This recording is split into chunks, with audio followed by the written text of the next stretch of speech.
Kementerian Agama Republik Indonesia telah mengumumkan pembatalan pemberangkatan jemaah haji tahun 2020.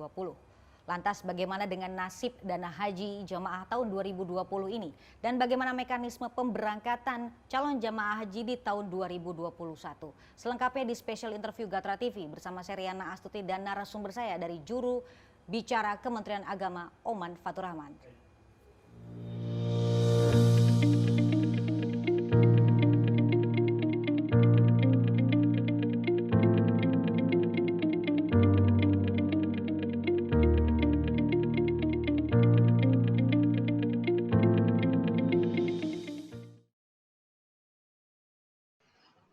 Pak Oman Fatur Rahman, selamat siang. Assalamualaikum warahmatullahi wabarakatuh. Waalaikumsalam, selamat siang Mbak Riana. Ya. Bapak, ini terkait dengan adanya kebijakan pembatalan haji yang telah diumumkan oleh Bapak Menteri Agama. Ini bagaimana Pak nantinya Pak untuk mekanisme pemberangkatan haji di tahun 2021, mengingatkan tahun 2020 ini keberangkatan hajinya itu ditunda ya Pak ya, atau dibatalkan? Ya, pertama kita sampaikan simpati kita semuanya ya kepada para calon jemaah haji yang kebetulan gagal berangkat pada tahun ini. Mudah-mudahan ini menjadi kebaikan untuk kita semuanya. Ini hal yang terbaik yang bisa dilakukan oleh Kementerian Agama atas nama pemerintah. Nah, lalu istilah dari keputusan Menteri Agama itu kan pembatalan keberangkatan haji. Pertama yang dibatalkan bukan hajinya, karena bisa saja hajinya tahun ini tetap ada, bisa saja, walaupun sampai sekarang belum ada kepastian. Jadi yang dibatalkan adalah pemberangkatannya. Dan untuk tahun ini juga berarti bukan ditunda sih sebetulnya, jadi bukan penundaan pemberangkatan, bukan penundaan penyelenggaraan ibadah haji ya. Ini soal istilah saja. Nah, mengenai mekanismenya, jadi kami sampaikan bahwa dari keseluruhan kuota haji sebanyak 221.000, itu dari jemaah haji reguler kan ada yang melunasi itu sampai tahap 2 masa pelunasan sekira 198.765, itu dari haji reguler. Sementara dari haji khusus yang sudah melunasi itu ada 13.309 jemaah haji. Sehingga total yang berhak untuk berangkat sebetulnya tahun ini tetapi gagal, itu ada 214.241. Itulah nanti yang secara mekanisme akan otomatis menjadi jemaah haji tahun 2021. Sesuai tentu saja dengan kuota nanti yang akan ditentukan pada tahun depan, sesuai dengan ketentuan yang ada. Saya kira demikian soal mekanismenya. Kemudian nantinya Pak apakah akan ada prioritas Pak? Mengingat kalau memang benar tahun ini ditiadakannya pemberangkatan haji, ini Pak tahun depan itu apakah jamaah haji yang tahun ini tidak jadi berangkat diprioritaskan terlebih dahulu Pak untuk berangkat di tahun 2020? Istilahnya bukan prioritas tetapi otomatis gitu. Otomatis memang menjadi jemaah haji tahun 2021. Lalu kemudian yang jemaah haji tahun 2021-nya memang dengan sendirinya kan tergeser. Karena kan sistem di Siskohat kita, sistem informasi pengelolaan haji itu sudah berurut sesuai dengan nomor porsi. Jadi kalau yang jemaah haji tahun ini terdorong ke depan, memang yang porsi di bawahnya kan pasti terdorong lagi ke depan. Itu barangkali satu hal yang harus kita terima semua begitu ya oleh para calon jemaah haji, karena memang ini resiko yang ditanggung bersama, bukan hanya calon jemaah haji tahun ini saja, tapi jemaah haji yang tahun depan juga bisa jadi itu saudara kita gitu. Nah, itu mengapa Kementerian Agama sedang mendalami nanti itu bagaimana caranya supaya kuota itu misalnya bertambah gitu untuk tahun depan ya. Sehingga mereka yang tahun ini itu berpindah ke tahun depan, kemudian yang tahun depannya itu ya kalau kuotanya bertambah kan bisa jadi ditambahkan. Tapi kalau soal prioritas, kami tidak menggunakan istilah prioritas, tetapi otomatis memang akan diberangkatkan. Kemudian Pak, ini juga banyak yang menanyakan terkait dengan dana hajinya Pak. Ini bagaimana terkait dengan dana hajinya Pak? Jadi ada yang menanyakan bagaimana nih dana haji yang saat ini bila memang tidak jadi berangkat gitu Pak. Apakah Ya.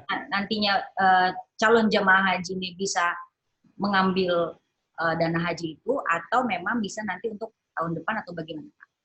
Ya, betul. Itu hal yang sangat penting sekali kami selalu sampaikan ya dalam berbagai kesempatan bahwa dana haji, khususnya dana pelunasan BPIH yang jemaah haji terdampak yang gagal berangkat itu dijamin akan dikelola secara transparan dan dikelola secara khusus oleh BPKH, Badan Pengelola Keuangan Haji, secara terpisah.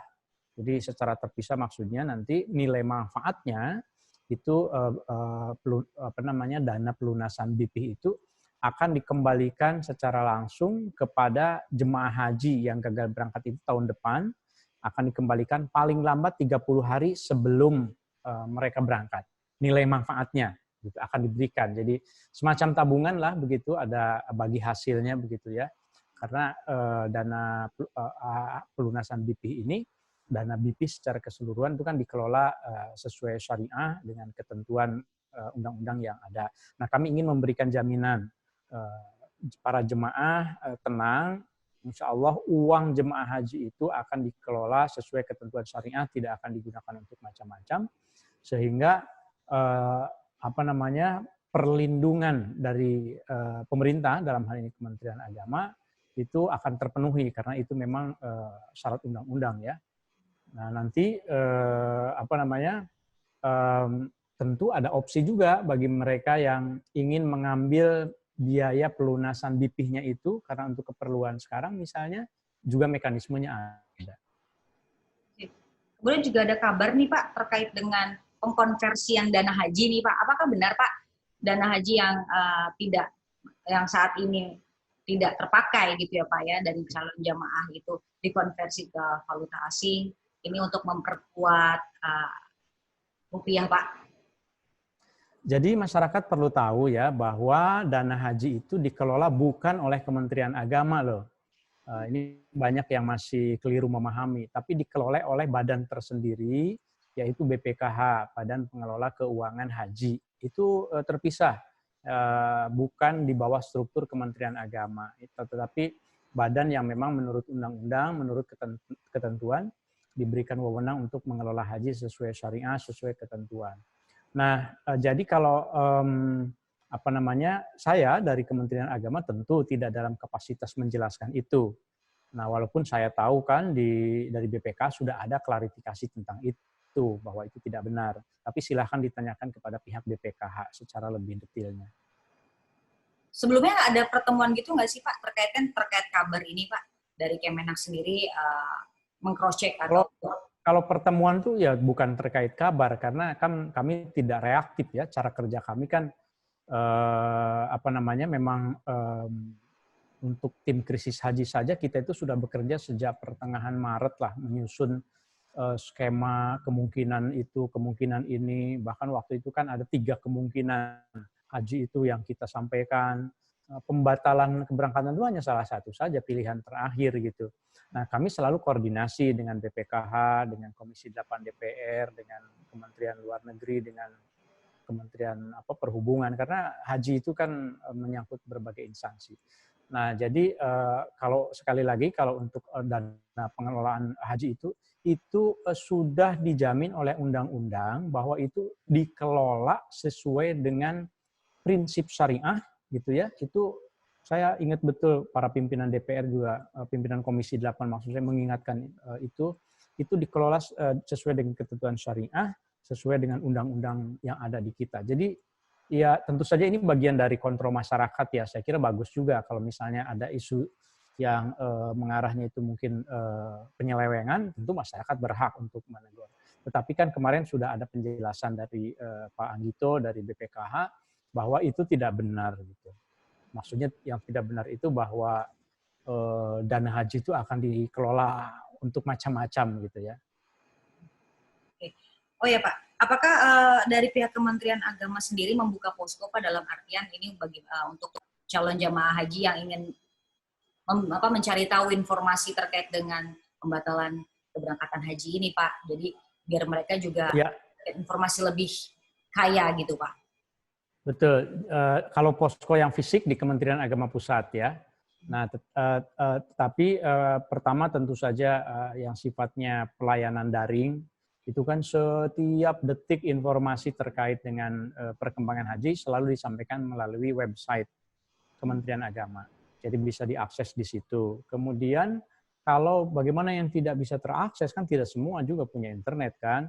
Nah, satuan kerja Kementerian Agama itu ada sekira 4.590-an di seluruh Indonesia. Jadi struktur Kementerian Agama ini kan unik sekali, terbesar di Indonesia ya, yang punya satker sampai sebesar itu. Ada kantor wilayah Kementerian Agama tingkat provinsi, ada kantor Kementerian Agama tingkat kabupaten kota, kemudian ada KUA di bawah itu, kemudian ada para penyuluh agama.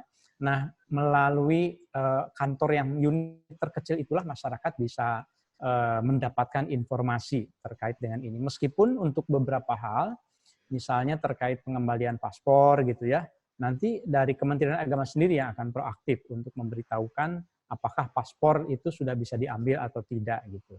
Tapi kalau untuk biaya pelunasan, karena opsinya itu kan disimpan di BPKH, nanti nilai manfaatnya dikembalikan ke jemaah atau diambil. Nah, bagi yang mau mengambil memang harus mengajukan ke kantor Kementerian Agama di kabupaten atau kotanya. Apakah ada syarat Pak untuk misalkan ada calon jamaah yang ingin mengajukan dananya dikembalikan ataupun yang tadi itu Pak ada tabungan semacam itu? Syaratnya ada Pak? Syaratnya itu sebetulnya syarat yang standar administratif ya. Jadi diminta untuk membawa bukti setoran BP-nya.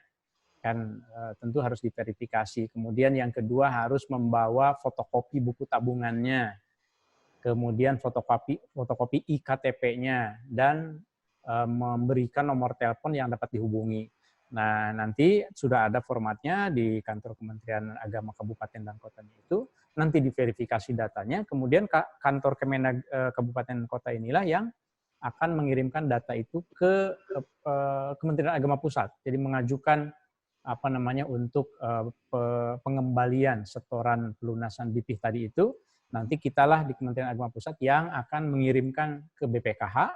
BPKH nanti mengeluarkan surat perintah membayar begitu ya ke bank penerima setoran itu, bank yang tempat jemaah itu dulu menyetorkan. Nanti dikembalikan ke rekeningnya. Itu mekanismenya. Kemudian nih Pak, selain Indonesia, apakah Bapak dari pihak Kementerian Agama khususnya ini bocoran negara mana saja nih Pak nih yang masih belum pasti memberangkatkan jemaah hajinya Pak? Negara mana saja Pak selain Indonesia Pak? Ada bocoran Pak? Ya, pertanyaannya mungkin bukan negara mana yang belum pasti memberangkatkan, dibalik negara mana yang sudah pasti tidak memberangkatkan. Nah, itu yang paling awal kita dengar sekali adalah negara Islam yang terbesar, maksud saya tertua, salah satu negara Islam yang tertua lah ya, Mesir ya, yang punya tradisi yang sangat tua kan dalam tradisi Islam. Itu sejak akhir Maret sudah memutuskan, Kementerian Wakaf Mesir itu, bahwa Mesir tidak memberangkatkan jemaah haji tahun ini karena alasan keselamatan dan kemanusiaan, dan karena anggaran untuk penyelenggaraan ibadah haji itu dialihkan ke penanganan COVID. Saya kira Mesir itu kalau kita lihat sejarahnya ya, itu punya memori kolektif yang sangat baik terkait dengan betapa tragisnya tragedi kemanusiaan akibat pandemi. Karena pada abad ke-14 itu Mesir itu hampir 60% warganya itu, populasinya itu meninggal karena wabah yang disebut dalam sejarah sebagai the Black Death itu ya, maut hitam gitu. Nah, sehingga itu, dan bukan hanya abad 14 itu, terus saja gitu Mesir itu, karena dia letaknya itu kan tempat ini ya, ketika ada dari Eropa, dari mana mau ke Mekah itu, ya kan lewat Mesir gitu ya. Nah, sehingga Mesir itu tidak ragu lagi. Pokoknya ini bahaya, penyakit menular itu selalu bahaya, dan selalu mengakibatkan puluhan bahkan ratusan ribu orang meninggal, sehingga dengan cepat bisa memastikan. Indonesia itu belum punya pengalaman dalam hal terkena pandemi global, kemudian di masa haji gitu yang sangat besar gitu ya. Meskipun belum pernah sama sekali, tetapi memori kolektif kita itu tidak kuat gitu mengingat betapa bahayanya gitu pandemik itu. Nah, sehingga kita masih nunggu sih, siapa tahu nanti bisa, sampai akhirnya kemudian waktunya sangat mepet sehingga sudah tidak memungkinkan lagi. Tapi pada dasarnya kita itu di Kementerian Agama memang ingin memberikan semaksimal mungkin, ya kalau bisa mah diberangkatkanlah gitu ya, sehingga nunggunya kan sampai awal Juni begitu. Berarti Jadi apa? Mesir ya.